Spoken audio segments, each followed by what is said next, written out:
मेरे प्रिय 140 करोड़ परिवारजन,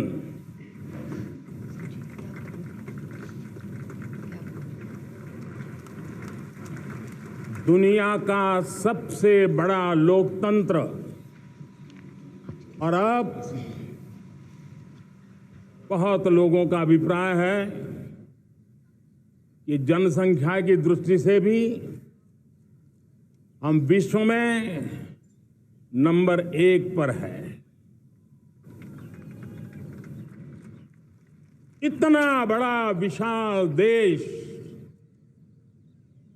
140 करोड़ देश कि मेरे भाई बहन, मेरे परिवारजन आज आजादी का पर्व मना रहे हैं।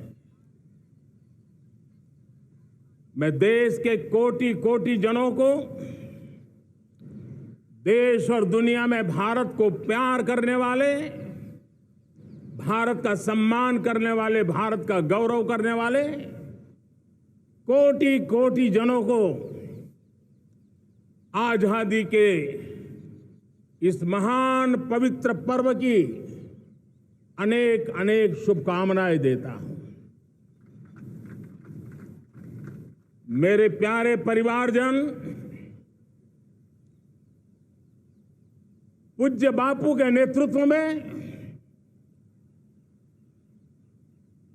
असहयोग का आंदोलन, सत्याग्रह की मूवमेंट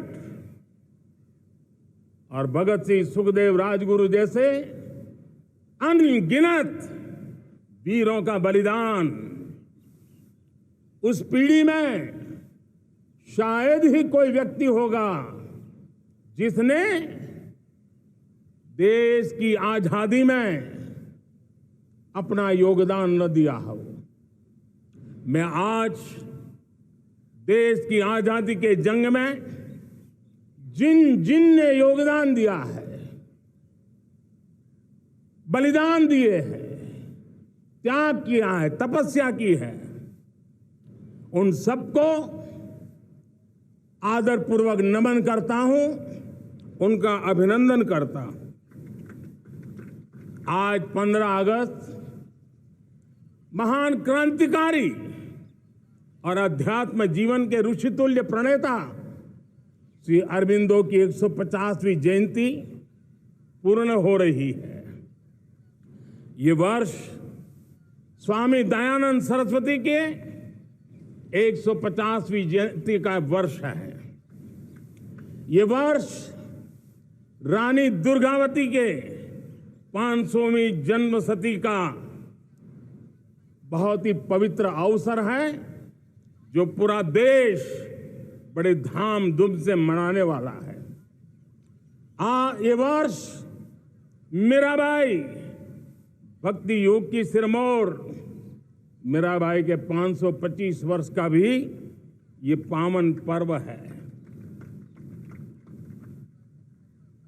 ये बार जो 26 जनवरी हम मनाएंगे वो हमारे गणतंत्र दिवस की 75वीं वर्षगांठ होगी।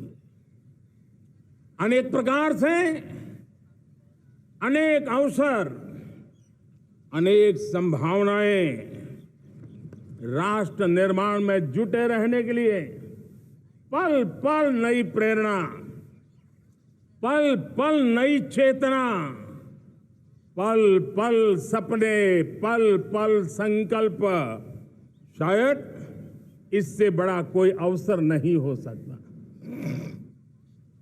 मेरे प्यारे परिवारजन,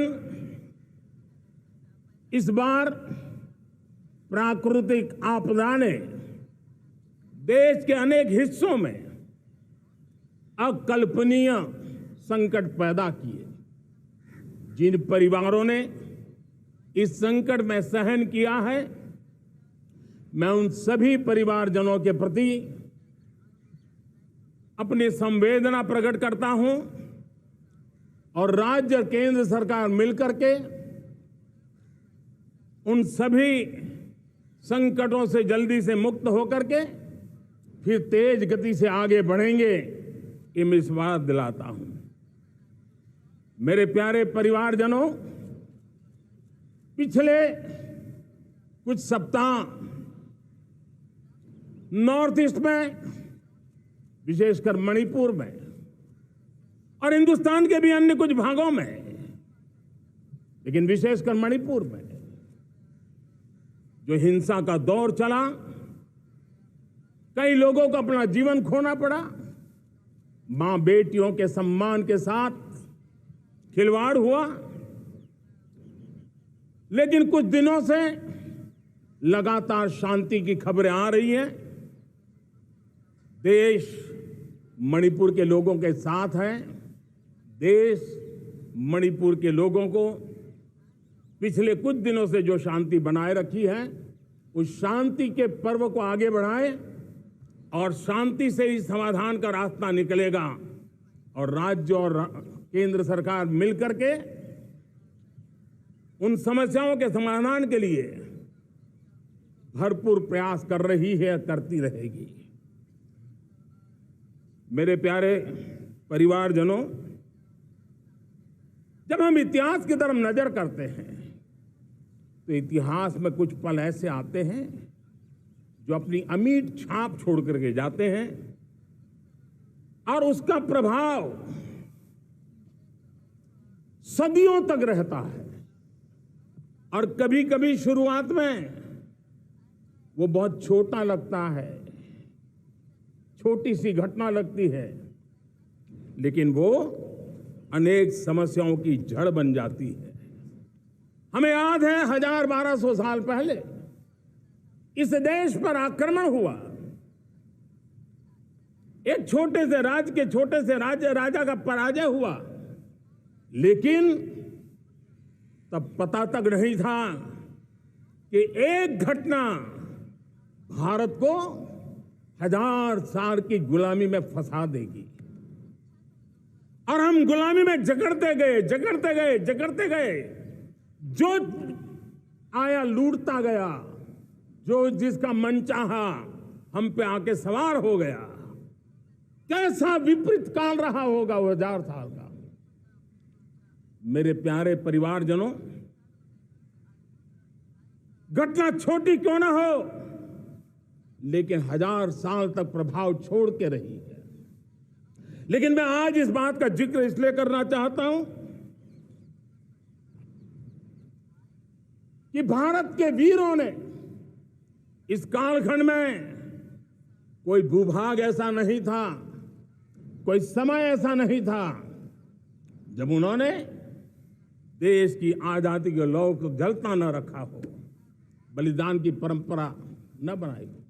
मां भारती बेड़ियों से मुक्त होने के लिए उठ खड़ी हुई थी, जंजीरों को झकझोर रही थी और देश की नारी शक्ति, देश की युवा शक्ति, देश के किसान, देश के गांव के लोग, मजदूर, कोई हिंदुस्तानी ऐसा नहीं था जो आजादी के सपने को लेकर के जीता न हो। आजादी को पाने के लिए मर मिटने के लिए तैयार होने वालों की एक बड़ी फौज तैयार हो गई थी।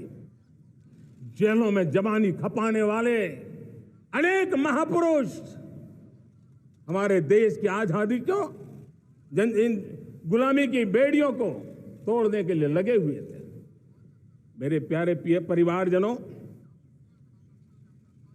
जनचेतना का वो व्यापक रूप, त्याग और तपस्या का वो व्यापक रूप, जन जन के अंदर एक नए विश्वास जगाने वाला वो पल आखिरकार 1947 में। सुनकर देखो, सुनकर देखो, सुनकर देखो जी। ममता राहुल मोदी बोले, लिखे जितेंद्र जी।